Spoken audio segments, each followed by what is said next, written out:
नमस्कार. MS मराठीमध्ये आपल्या सर्वांचं सहर्ष स्वागत. मी नाथा सावंत. छत्रपती शिवाजी महाराज महाराज्योत्सव अभियान या अभियानांतर्गत स्वराज्य ग्राम मुक्कामी अभियान आणि आमदार मुक्कामी आपल्या गावी हा कार्यक्रम राबवण्यात आला आहे. रात्रीचे 11:15 वाजलेले आहेत. माढा तालुक्याचे आमदार अभिजित आबा पाटील आपल्यासोबत आहेत. कोंढरा भागातील विषय आहे तो विषय या ठिकाणी मार्गी लावण्याचा प्रयत्न या ठिकाणी करण्यात आलेला आहे आणि आमदार साहेब आहे त्यांच्याशी आपण अधिक बातचीत करणार आहोत. एकंदरीतच काय सांगाल की कोंढरा भागाच्या या इतिहासामध्ये पहिल्यांदाच आपण हा कार्यक्रम आयोजित केला आहे आणि किती प्रश्न या ठिकाणी सोडवले गेलेले आहेत? नाही, सगळ्यात महत्त्वाचं आज जर आपण बघितलं तर या भागामध्ये जे प्रश्न आहेत ते प्रश्न सोडवण्याच्या संदर्भामध्ये एक अभियान आम्ही या ठिकाणी राबवतोय आणि प्रत्येक महिन्यातल्या प्रत्येक आठवड्यातल्या गुरुवारी एका गावामध्ये मुक्कामाला जायचं असा त्या ठिकाणी आम्ही उपक्रम घेतला आहे. याच्यामध्ये तालुका स्तरावरील सर्व अधिकारी मग तहसीलदार साहेब असतील, BDO साहेब असतील, इन्स्पेक्टर साहेब असतील,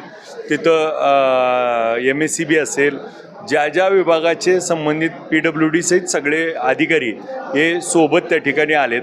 आज पहिल्यांदाच आलेगावमध्ये आपण हा कार्यक्रम आयोजित केला आहे. आता यामध्ये आपण बघितलं असेल तर मगाशीपासून सगळ्यांना त्या ठिकाणी आम्ही आव्हान केलं आणि सगळ्यांकडनं अर्ज घेतले. आता अर्जावरती त्या ठिकाणी त्यांच्या अधिकाऱ्यांना आम्ही बसून जे प्रश्न लगेच सोडवण्यासारखे आहेत त्या प्रश्नावरती आम्ही तात्काळ त्या ठिकाणी उत्तर शोधतोय आणि ज्या प्रश्नाला सुनावणी घेणं, ज्या प्रश्नाला त्या ठिकाणी निधीची उपलब्धता असणे, बांधण रस्त्याचे काही विषय असेल याच्या संदर्भात आम्ही बैठका घेऊन याच्यावरती जेवढे आज अर्ज आले त्याच्यावरती 1 महिन्यामध्ये अनुपालन समिती नेमून आम्ही त्या महिन्यामध्ये जे कामं झालेत त्या कामाचा पाठपुरावा करून त्या लोकाला त्या ठिकाणी काम करून देणं अशा पद्धतीचा. आणि मग आजचा दिवस त्या ठिकाणी खऱ्या अर्थानं अशा पद्धतीचा होता की आलेगावचे प्रश्न ऐकून घ्यायचे, आलेगाव गावातले. परंतु आज पहिलाच दौरा असल्यामुळं काय झालं की आजूबाजूच्या पण बऱ्याच गावातनं लोक आलेत आणि मग त्यांचे देखील प्रश्न ऐकून घेतले. त्यामुळं बऱ्याच त्या ठिकाणी प्रश्न आलेत. आज जेवढे अर्ज आलेत ते अर्ज त्या ठिकाणी स्वीकारलेत आणि त्याच्यावरती त्या ठिकाणी मार्ग काढून आता जे प्रश्न आहेत ते सगळे आम्ही त्या सोडवण्याचा हा उपक्रम हा काही 1 दिवसासाठी नाही.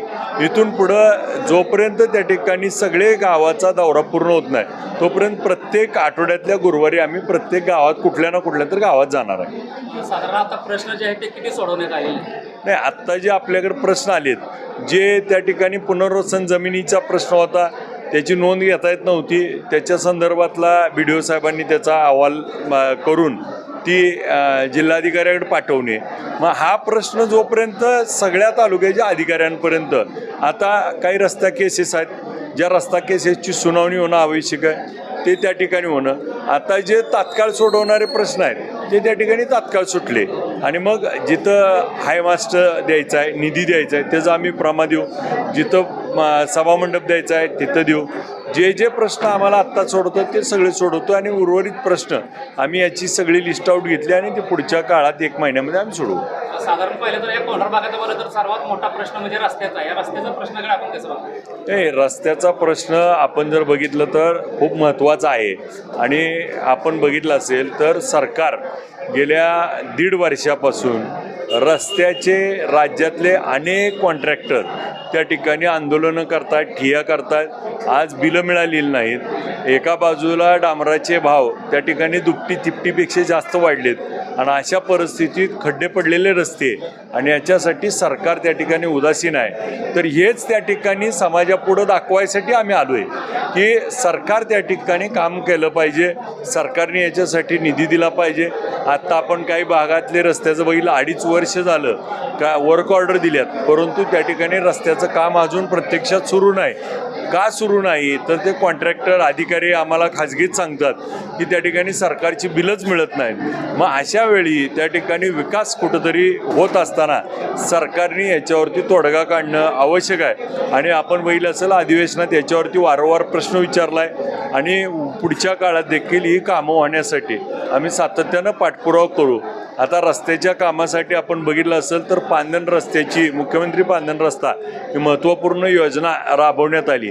परंतु महत्त्वपूर्ण योजना जरी असेल तरी एका मतदारसंघाला 7.5 कोटी ते 2.5 कोटीचाच निधी उपलब्ध झाला आहे. परंतु आवश्यकता मात्र माढा तालुक्यामध्ये जर विचार केला तर 1460 रस्ते जवळपास आज करणं आवश्यक आहे आणि मग 1460 रस्त्याला लागणारा निधी तो एकदम मिळणार नाही. टप्प्याटप्प्याने मिळेल आणि त्यामुळं हा रस्त्याचा प्रश्न गंभीर आहे आणि याच्यासाठी त्या ठिकाणी सरकारकडे पाठपुरावा करून हे रस्ते मार्गी लावण्यासाठी आम्ही त्या ठिकाणी सातत्याने प्रयत्न करू. आम्ही का आता घरकुल आले नाव सांगा. माझं का शालन आनंद मिसाळ घरकुल आल्या तर हा या जागेला 30 वर्ष झाला राहतो यांनी. मग आम्हाला वाटतं की हा या जागेलाच आम्हाला अडचणी कुठल्या येऊ नाही दिल्या पाहिजे त्या. आणि रेशन पण चालू नाही आमचं 4 वर्ष झालं मी कार्ड काढून रेशन चालू नाही. हां घरकुलचा काय प्रश्न आहे? घरकुलचं काय म्हणते देवा आमची जागा आहे तर बांधू नका कोण असं कोण म्हणतंय गावातली. गावातले? आमदार साहेबांना तुम्ही आता काय सांगितलं किंवा तहसीलदार असतील सर्व आले त्यांना काय सांगितलं? तुमचा प्रश्न काय आता सांगितलं? काय नाही बोलली मी इथंच बोलली आहे. बोलले हां. मग तुम्ही प्रश्न मांडणार आहे तो? हां पण तर मी सध्या आलेगाव खुर्द या ठिकाणी आलेलो आहोत आणि स्वराज्य ग्राम मुक्काम अभियान जे जिल्हाधिकारी यांनी राबवलेलं आहे, त्याचबरोबर आमदार मुक्कामी आपल्या गावी हा पण अभियान राबवलं जातो आहे. काही त्या ग्रामस्थांच्या महिला आहेत त्यांचे जे प्रश्न आहेत ते सोडवण्याचं काम सध्या चालू आहे. ज्या शासकीय योजना आहेत ते योजना आपल्यापर्यंत आले पाहिजे आणि ते प्रश्न जे आहेत ते सोडवले पाहिजे या अनुषंगानं सध्या या काम केलं जात आहे. रात्रीचे जवळपास 9:20 झालेले आहेत. आपल्यासोबत काही महिला आहेत. एकंदरीतच काय तुमची मागणी होती आणि तुम्ही या जे आमदार मुक्कामी आपल्या गावी या कार्यक्रमात आपण जो प्रश्न आहे तो प्रश्न केलेला आहे. तुमचा काय प्रश्न होता? हा संगीता पोपट कस्तुरे काय माझं क्षेत्र वाटून दिलं पाहिजे राणी दोन सर जर पाहिलं तर खऱ्या तर जो आहे तो कोंढार भाग झाला समजलं जातं, परंतु या कोंढार भागाचा जर विकास झाला तर जिल्ह्याच्या राजकारणामध्ये मात्र 100% बदल काढल्याशिवाय राहणार नाही. मी कॅमेरामन नवनाथ जाधव सर नाता सावंत MS मराठी न्यूज मराठी माणसाचा मराठी आवाज.